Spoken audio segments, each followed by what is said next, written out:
This is Fearless Careerist with Dr. Catherine Robert. On this episode, Catherine speaks with retired Marine Dario Hernandez about his career path from service in the Marine Corps Infantry to leading training for recruiting offices across Texas to his civilian life as a mortgage broker with his company, Veterans Mortgage Lending. Why are you going to stay in a field like going into to be a drill instructor, which is what I was going to do? And again, he talked me into another route and said, go do recruiting duty where you can take a break from the chaos of the infantry and the chaos of the regular Marine Corps and go out and learn a different type of leadership, go out and learn how to re-find yourself as a Marine amongst civilian populace. Here's Catherine Robert. Dario Hernandez is one of the rare people I've met who graduated from high school with a clear plan for his future. He enlisted in the U.S. Marine Corps, knowing that it would provide training, funding for college when he was ready, and resulting long-term stability. He emerged from 20 years of service as a Purple Heart recipient and with leadership and work experience that he has successfully used in his civilian life. He joins us today to describe his career journey. Welcome, Dario. Well, thank you for having me. I truly appreciate it. The pleasure is mine. You decided in high school to enter the military. What led to that decision? I did. At a young age, I had always kind of considered the military, not really knowing what branch I wanted to roll into. And joining the Marine Corps was one of those things that, for me, it seemed like the right thing to do, and it felt like the right thing to do. And growing up, I don't think I had a lot of options available in terms of monetary solutions to get to college. Although I knew that I wanted to go to school and get an education and eventually go into some type of educational background. And the intent was to have joined the Marine Corps for 4 years and do a little bit of time and get out. Aha. So there you are, 18 years old. How did it feel in that first year going through training and learning the routines? Well, it was definitely very different from what I was accustomed to. Maybe not too far off from football days, but it was still definitely different, especially because during that time frame, I enlisted in 2002 when we were getting ready and prepared for the invasion of Iraq. So being 18, it was a little different than the majority of people during that time frame that had enlisted prior. Right. We had already known and been told where we were going as soon as we were done with training. Oh, wow. Did you feel like the recruiting experience prepared you for what you were going to see in the military? No, I would say the recruiter, though, did a very good job of prepping me and telling me, like, hey, this is not going to be a walk in the park. You are going straight to Iraq at some point. So preparing me mentally for that was good, but I mean, there's really no training that you can do to, prior to service to get Right. ready for anything like that. Right. Wow. Well, let's talk about your experience in the infantry in your first enlistment. Okay. You were deployed to Iraq, as you said. How did that go? I made at 18, I did the invasion of Iraq, went over there with 1st Battalion, 7th Marines as an infantryman, where we completed the invasion. We went into peacekeeping missions. Peacekeeping missions were a little different because it was a side that we got to be a little bit more, I don't want to say humane, but a little bit more hospitable towards the people of the country and, interacting with the local populace in terms of being able to feed them, supply them with water, talk to the kids. And it wasn't until later that things got a little bit more hot and heavy again. Okay. That kind of changed the environment again for us. Right. Did you like the work you were doing in general? In general, the work I was doing was what I signed up for. I can't say that it was anything more or anything less of what I expected it to be, knowing Right. what you're getting into when you go into an infantry combat arms background. Okay. So, towards the end of your first enlistment, you were a platoon staff sergeant, yet you were planning to leave the military. What made you reenlist? Yeah, at that time, I had taken over a section of Marines, roughly about 31 Marines that I was working with under a mortar unit and a machine gun unit, and I was anticipating getting out and going to college. And a good mentor of mine kind of took me under his wing and asked the question, like, "Why are you getting out?" Like, "Well, I'm going to go to college like I planned on. I'm going to use this GI Bill and get an education."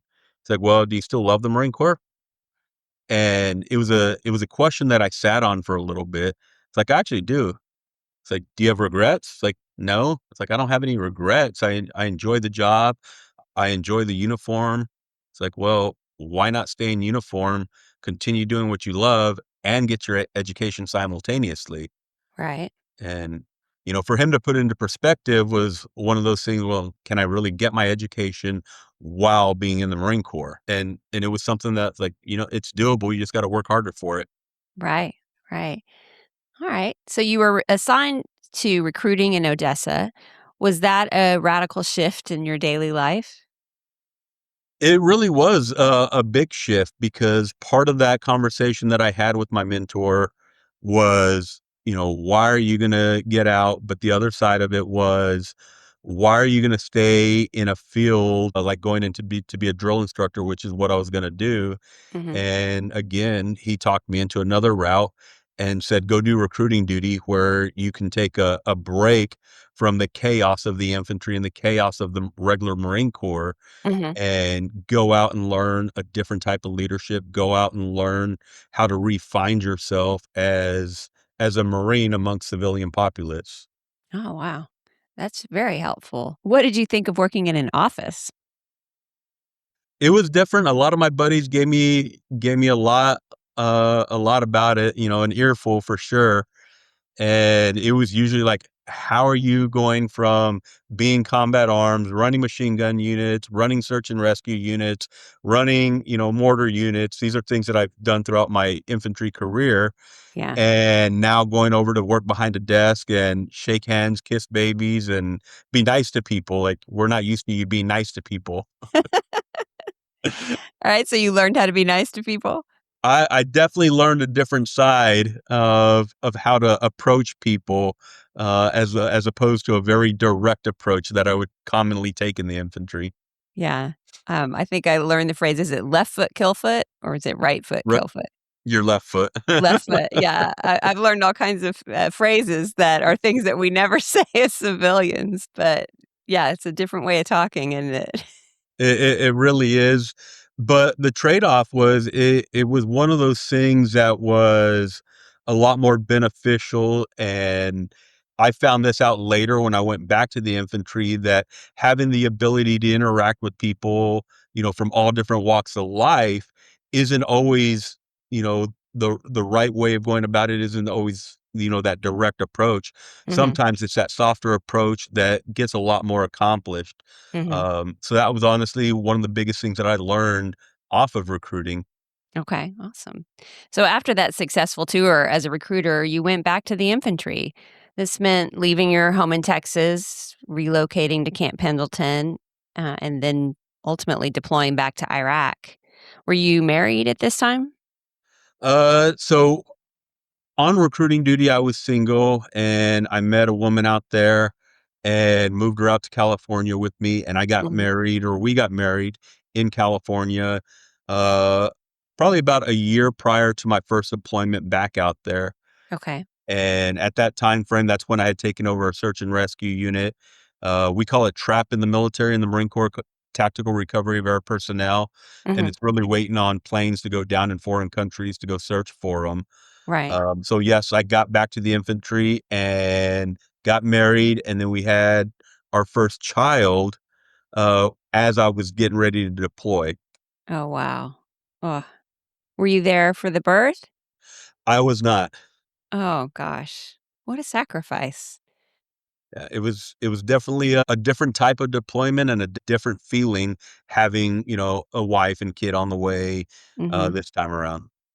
But you liked the work as a search and rescue I did. That was officer. actually a very enjoyable job. I had a great team, Hmm. of Marines that were with me, And that's probably what made it one of the most enjoyable jobs because, it's really what a lot of us, think about in the military. You Mhm. get in helicopters and you get to jump out of them and run around and, you know, Wow. Um, all right. So when you finished with the infantry, you went back to a recruiting assignment in Texas, but this time as a station commander. This was not your first experience in leadership, right?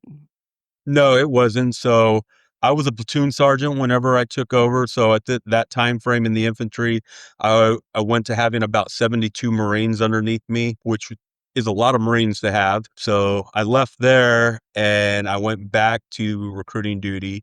And on recruiting duty now, it's a different type. Like it's a lot less Marines that you're in charge of. It was only about five. Mhm. But you go into a position of running an entire office and being responsible for different types of missions. Mhm.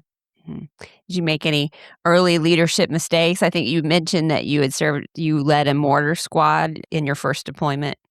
I did. So I had a mortar squad then. I had a machine gun squad that I ran, and those were at a very young age. I mean, I think I was 18, 19, 20 years old, Mhm. running squads like that. And then I was probably 22, 23 when I had about 32 Marines underneath me. And by the time I got up to a platoon sergeant, I was 26 with about 72 Marines underneath me. Mhm. Wow. So what did you learn from that early leadership experience? Uh, it's a lot. There's a lot that you learn, but I think the biggest things that I learned is exactly what I talked about earlier, Mhm. is that understanding the buttons that you can push and shouldn't push with different people, and Right. really knowing the personnel that you work with in order to accomplish a mission more effectively. Yeah. It's probably one of the biggest leadership things that I've learned during my time in the military. Knowing your people. What led to the transition to officer recruiting? I got done with being a station commander and did a successful job there. You become successful. You get an opportunity to become what they call a career recruiter. Okay. And I became a career recruiter, meaning for the rest of my time in the military, I would spend my time on recruiting duty versus going back to an infantry job. Okay. And I had the opportunity where they offered me to go up to be an officer recruiter, where I would sit at universities. And now those individual officers that are in charge of entire platoons or units or companies or battalions are the individuals that I was tasked with finding, to Mhm. find high caliber individuals. And in my mind, I could think back to a lot of the officers that I'd worked with in the past, and Mhm. there's always good and bad to everything, right? And Sure. when I would think back to that, it would make me wanna find people that I would wanna work with, right? Right. And when we're searching for them, it's like I could be very picky, like, "Okay, well, the Marine Corps doesn't need you. The Marine Corps doesn't need you. You are somebody, the Marine Corps, that we would love to have because you have a lot of potential." And so for me, that was, one of my favorite jobs, that was non-infantry related, just on recruiting duty, was Mhm. having an opportunity to handpick officers. Yeah. Could you spot it right away whether or not you thought someone would be a good Marine? For the most part, you could, Yeah. just their demeanor, the way they carried themselves, the way they conducted themselves, Yeah. and then just everyday conversations as we would sit there and talk. And, I've had some very tough conversations with a lot of candidates that I worked with. Um, and some of those tough conversations led to either them quitting or them working harder. Yeah. That's awesome. Yeah, I think not everyone realizes that it's a process. It's not an automatic sign of a form that you actually spent several months working with recruiting candidates, right? Right. Some of them up to a year, 2 years, 3 years for some. Yeah. So Yeah. So it's definitely. not a decision taken lightly by either side. That's good to know. By now, you were within a few years of earning full retirement, and you got to be a recruiter instructor. Be a recruiter instructor, which carried me. So when I left officer recruiting, I moved over to the headquarters for San Antonio. And what I did was I covered the training and facilitation of about 15 different offices that went Mhm. from Round Rock through Georgetown, through all of our offices in Austin, through San Marcos to San Antonio, all the way down to Laredo, down to Corpus Christi, Harlingen, McAllen, and the entire valley, all the Mhm. way back up. Wow. And that was my sole responsibility, was driving around office to office, day in, day out, living in hotels 5 days a week, and training those recruiters and checking on their quality of life. And overall, ensuring that the Marine Corps mission for San Antonio was being covered. Yeah, that's a huge region. I mean, if people aren't from Texas, that's thousands of miles that you're driving every week, it sounds like. It is a lot of windshield time. Yeah. I like that windshield time. Lots of dead mosquitoes. Did you intend to stay the full 20 years? I didn't. So, like I said, I'd planned on getting out at 4. And, in the Marine Corps, you're always kind of told, like, you're going to know when it's time to hang it up. Oh, okay. And by the time I hit about my 16-year mark, I had already been putting on a little bit of rank, getting higher up Mhm. in rank in the Marine Corps. And anytime you get those higher rank positions, it becomes a little bit more political, and they want you to move around a little bit more and go to Mhm. different locations. But at that point, I had already had a family in place that had deep roots here in Austin, Mhm. and I had no intention of uprooting my family anymore. And I Right. made a decision to take an early retirement, and I submitted paperwork for an early retirement about my 16-year mark. Mhm. And I know the Marine Corps, headquarters Marine Corps, shot it down faster than I could even write it. Wow. They And wanted you to stay. they said, Sorry, Dario, you're not getting out. You're going to finish your full 20." Wow. All right. But they let you stay in Texas.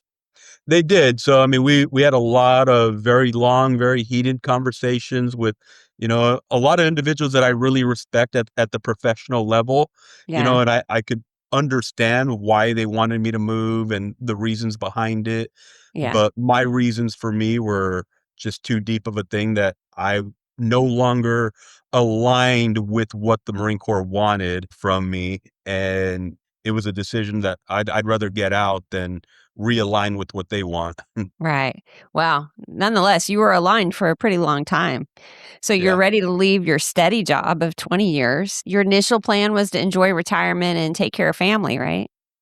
That was a plan. So the plan was to get out and just be a stay-at-home dad and, be a trophy husband and and Make your wife lunch so she can go to work, right? yeah, we pretty much swapped roles, and I got bored after a while. Yeah. I think it's probably a common thing that happens amongst us military members that retire. We're so used to the go, go, go, go. Yeah. And then we get out and we wanna try this stay-at-home stuff, but it Yeah. doesn't pan out always. Yeah. All right. Let's talk about how your before we talk about the work you did, let's talk about the work in the Marines and how that helped you prepare for civilian employment. You mentioned that you learned a lot about how to talk to people. Any other skills that you can think of that became immediately useful?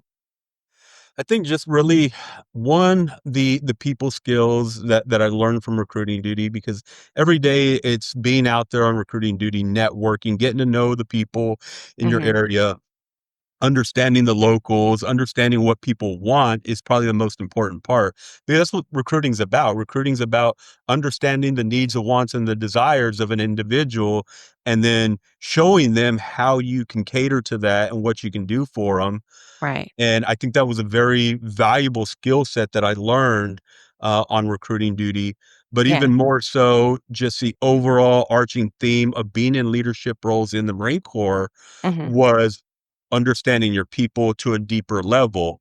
Yeah. Because when you get to that level of truly understanding the people that you work with and that you're around every day, they learn to love you, and they have that, what we like to call the BLT, the believe, like, and trust. They believe you, they like you, they trust you.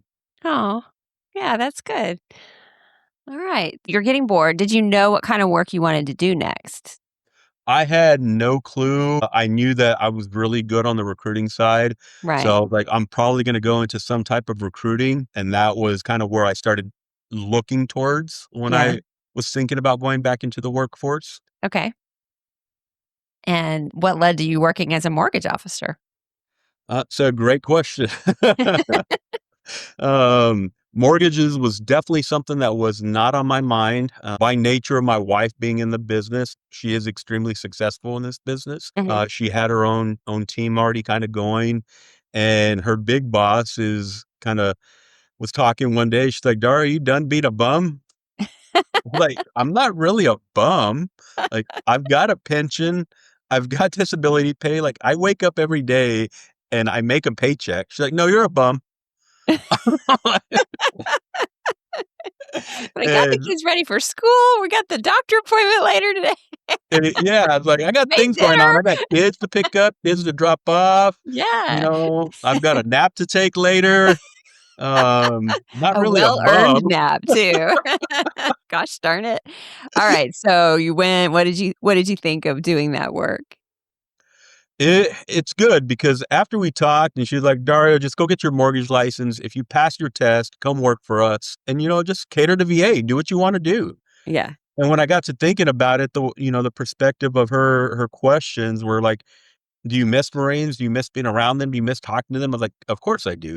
It's like, I went from waking up every day and I would walk into an office full of Marines, the people that I love being around to, being around people that I still love, obviously my wife and kids, Sure. but didn't have that camaraderie of the military. Yeah. And so when I looked at, doing mortgages and doing VA loans, which is my primary focus, is every day I get the opportunity to have a conversation with a different military member. Some of them people that I've met, some of them people that I haven't talked to in, 15, 20 years. One of the guys, I actually just closed a loan last month in Montana, and I have not talked to this guy. We were in a machine gun unit together Oh, since wow. 2004. Might have Yeah. been the last time I talked to him prior to this. Wow. And so it's allowed me to reconnect with people and then just people that I've never met and get to learn their life. And Yeah. what I've found is that because I am the way I am and how I enjoy getting to know people, Mhm. I always say that it honestly probably helps me more than I'm actually helping the consumer or the fellow veteran. Yeah. Because I have a purpose. Yeah. I get to wake up, have those conversations, and sometimes we don't even talk about loans. We talk about military life, we talk about life after the military, Yeah. and just really build a deeper connection. Yeah. That's awesome. I feel that way with fellow educators. If you've been in the classroom, it's not the same as going to Iraq and serving your country, but there is a level of camaraderie that never goes away. For Right. sure. And when you find that in a workplace, whether it's school, whether it's the military, whether it's an office, it is meaningful, right? It makes a big difference every day to know you're serving together in the core function of whatever you're working for. Correct. Yeah. All right. I couldn't help but notice that your civilian work continues to serve others who have served in the military. It must be really helpful for veterans to work with other veterans who speak the same language.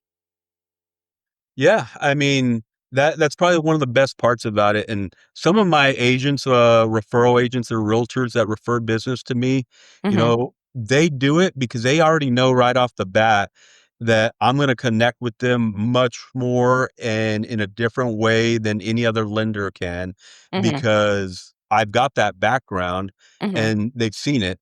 They've called me back after an introduction to a client, and they're Hmm. like, "Dario, like, I don't know how you got so much information out of them, and they absolutely loved you."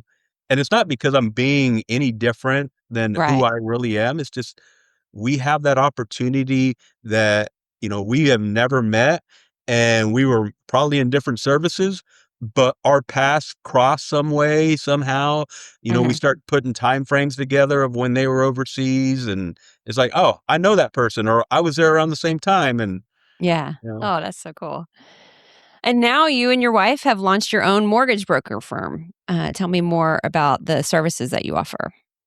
Yeah, so she's still in the mortgage world. She works for a different company. I left her team and I moved over to become a mortgage broker. Hmm.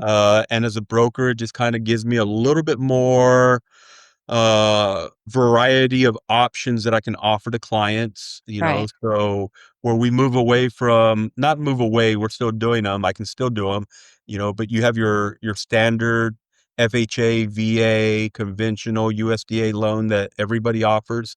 I Hmm. have the opportunity to do a lot more investor loans now that aren't your traditional loans. Right. So it's an advantage to, one, us as mortgage lenders, but two, to our clients, so that when they do need a different resource, we have an avenue for them. Right. Okay. What do you see for your future? What will your career look like in 5 to 10 years? Well, what I'm hoping for is that we've got a full on, business that we completely own, not underneath the umbrella of an organization, and we have a full team that we're running. Like, we have teams now Hmm. that we run, but we run it under the umbrella of another organization. And Right. so right now the intent is that we fully divulge ourselves and learn more about the overhead and the margins that are built into this, which is a big part of why I came to the broker world, because Right. it really is more so where there's less help available than what a banking industry would offer. Right. So the intent is that we have our own full mortgage company that belongs to us. Yeah. 1 point on a $600,000 loan is a lot of money, right? One It's a lot of percentage money. point. All right. What is the best advice that you received from mentors?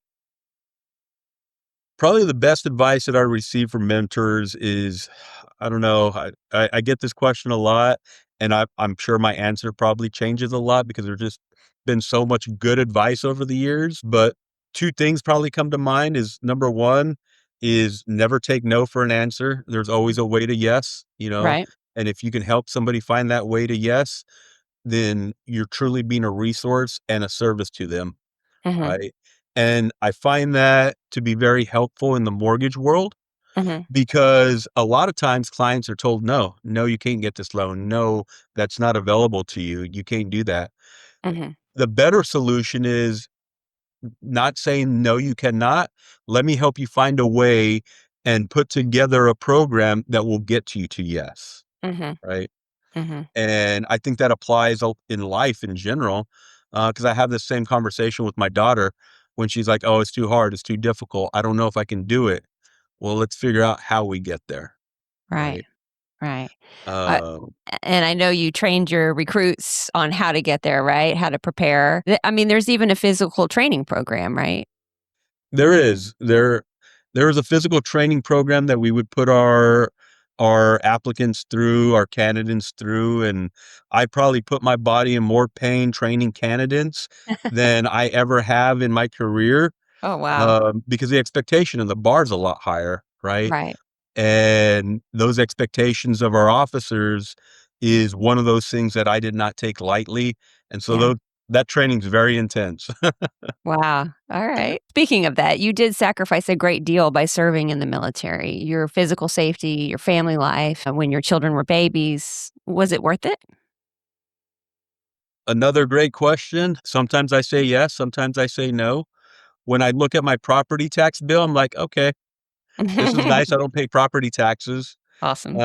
When I wake up in the morning and I feel the pain in my body and I'm popping Advil, those are the days where I question, like, should I have done 20 years or should I Yeah. have gotten out earlier, right? I would say the things that I don't regret are the experiences, the people that I've met, and the things that I learned that have helped me through life.